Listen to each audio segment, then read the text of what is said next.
Picture this. It's 1932, Australia. The Great Depression is hitting hard, and for farmers in Western Australia, things are about to get even weirder.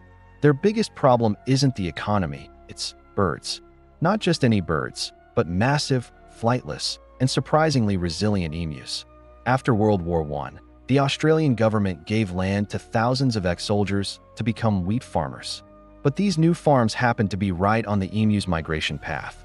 Suddenly, a feathered army of 20,000 emus descended upon these farmlands, trampling fences and devouring crops like it was an all-you-can-eat buffet.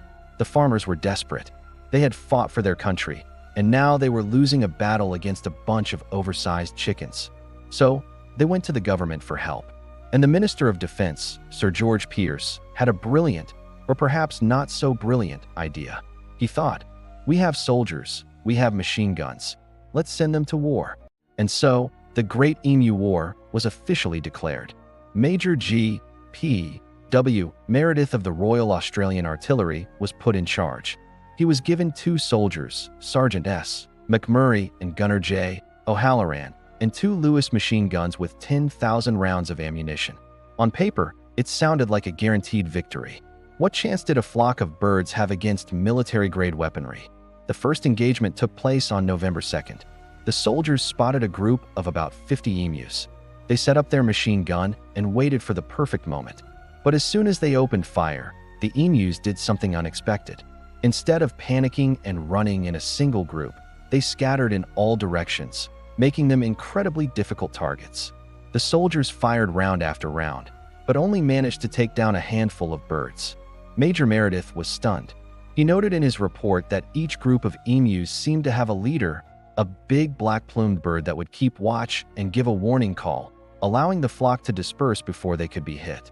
He said, if we had a military division with the bullet-carrying capacity of these birds, it would face any army in the world. The next attempt was even more of a disaster.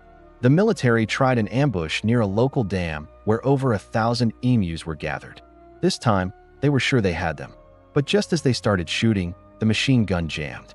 Before they could fix it, the emus had vanished, leaving the soldiers standing in a cloud of dust and defeat. The press started having a field day. News of the military's struggle against the birds spread, and it became a source of international amusement.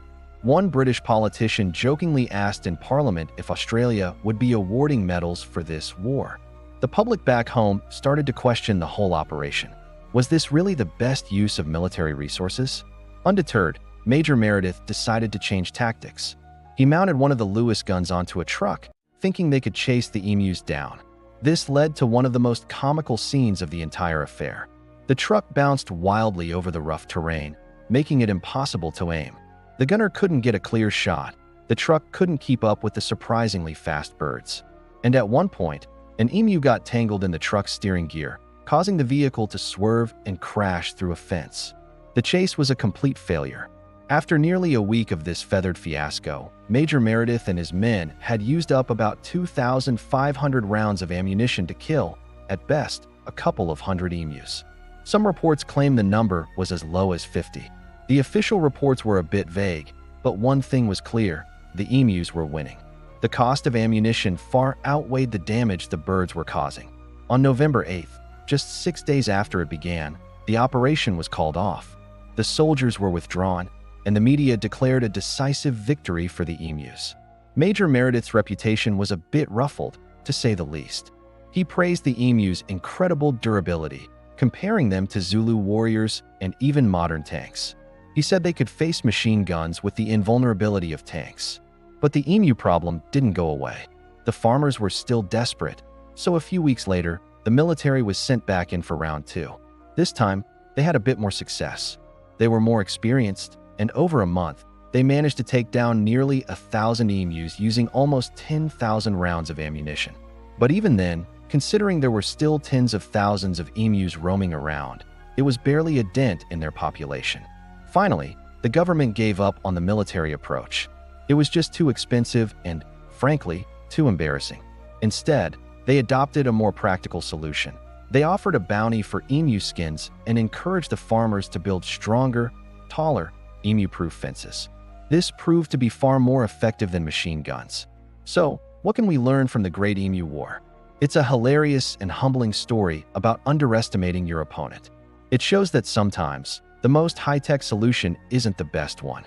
The emus, with no strategy and no weapons, simply used their natural instincts to outmaneuver a modern military force. They didn't win by fighting back. They won by simply being themselves. Today, the Emu War is remembered as a bizarre footnote in Australian history. It's a testament to nature's resilience and a cautionary tale for anyone who thinks they can easily bend the natural world to their will. It proves that sometimes the most unpredictable enemy you can face is a big, fast, and surprisingly clever bird. So next time you see an emu, maybe give it a little nod of respect. You're looking at the undefeated champion of one of the strangest wars ever fought.